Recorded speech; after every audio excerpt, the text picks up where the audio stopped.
Il m'arrive parfois de douter, toujours et encore.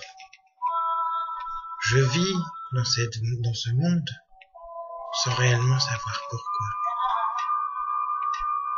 On m'impose, de par des règles sociales ou de simples traditions, tout un tas de faits que je dois respecter au nom d'une certaine cohésion.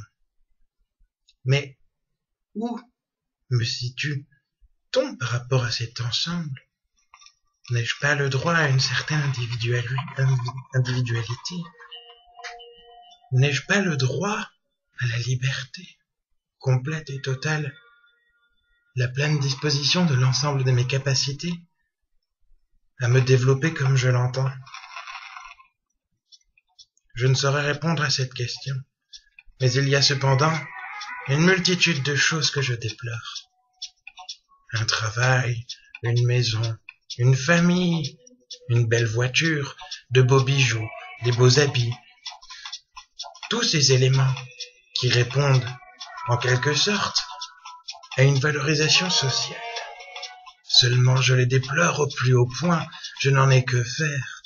J'en ai que faire et je me ravirais plutôt de quelques beaux paysages sublimes qui, de leur majestuosité et de leur grandeur, remplissent tout autant mon cœur de bonnes impressions. J'aurais souhaité pouvoir dire non à cet ensemble, mais très tôt, j'ai été coincé comme une planche dans un étau, coincé dans un ensemble de devoirs. Je ne parle pas seulement des devoirs sociaux, je ne parle pas non plus des devoirs pénals. Je parle d'un ensemble de devoirs qui s'inscrivent et qui s'imposent à nous-mêmes en tant que tradition, en tant qu'habitude. Et tout cela sans réel échappatoire. J'aurais voulu mener la vie que j'ai envie, mais en plus de devoir obstruer toutes ces règles qui, de par elles-mêmes, m'empêchent d'agir, j'aurais dû décevoir quelques-uns de mes compagnons. Alors que faire dans cette ambivalence qui me place entre ce choix difficile où d'une part je dois, par un geste violent, rejeter toute part d'empreinte que la société m'impose et d'autre part agir pour le bien-être de ceux que j'aime. Sommes-nous réellement voués à vivre en communauté, en société? Ne doit-on pas plutôt privilégier, comme Rousseau l'a-t-il plutôt suggéré, une vie par le petit nombre, qui échapperait en quelque sorte à cet ensemble d'exigences qui m'empêchent de goûter le miel dont je rêve, cette douceur de la vie qu'on peut trouver au-delà de l'argent et de l'ensemble de cette consommation? Je ne sais pas. Et je dois vous avouer que cela me rend plutôt triste. Mais alors que faire? Que faire? Il y a déjà eu des tentatives. Nous pourrions par exemple parler de Robert Owen. Il a tenté de créer une communauté basée sur des lois libertaires, mais celle-ci ne dura que fort peu de temps, 7-8 ans.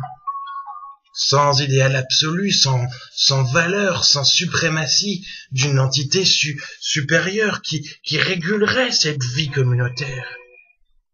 L'homme se déchire.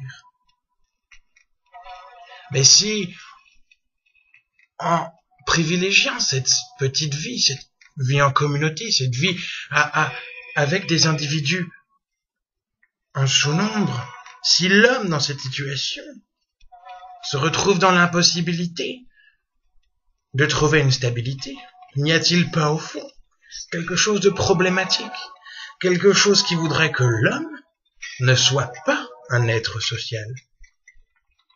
Si sans règle commune, il doit nécessairement tomber dans la discorde, que doit-on faire? Que doit-on faire?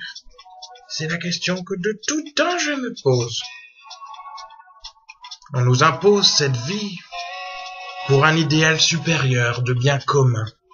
Nous travaillons, nous agissons, nous respectons nos règles, la morale, l'éthique, et ce, pour le bien de quelque chose de supérieur. Certains tirent de cette insociable sociabilité la nécessité de règles. J'en tire une toute autre conclusion. L'idée que l'homme pourrait se réaliser bien plus dans un autre style de communauté. Et ceci, dois-je le dire, m'inquiète au plus haut point. Mais j'aurais sûrement besoin de beaucoup plus de temps et de réflexion pour tenter de répondre à cette question. Je m'en vais donc face au sublime paysage qui m'entoure pour essayer de trouver une solution dans ce qui sûrement était bien mieux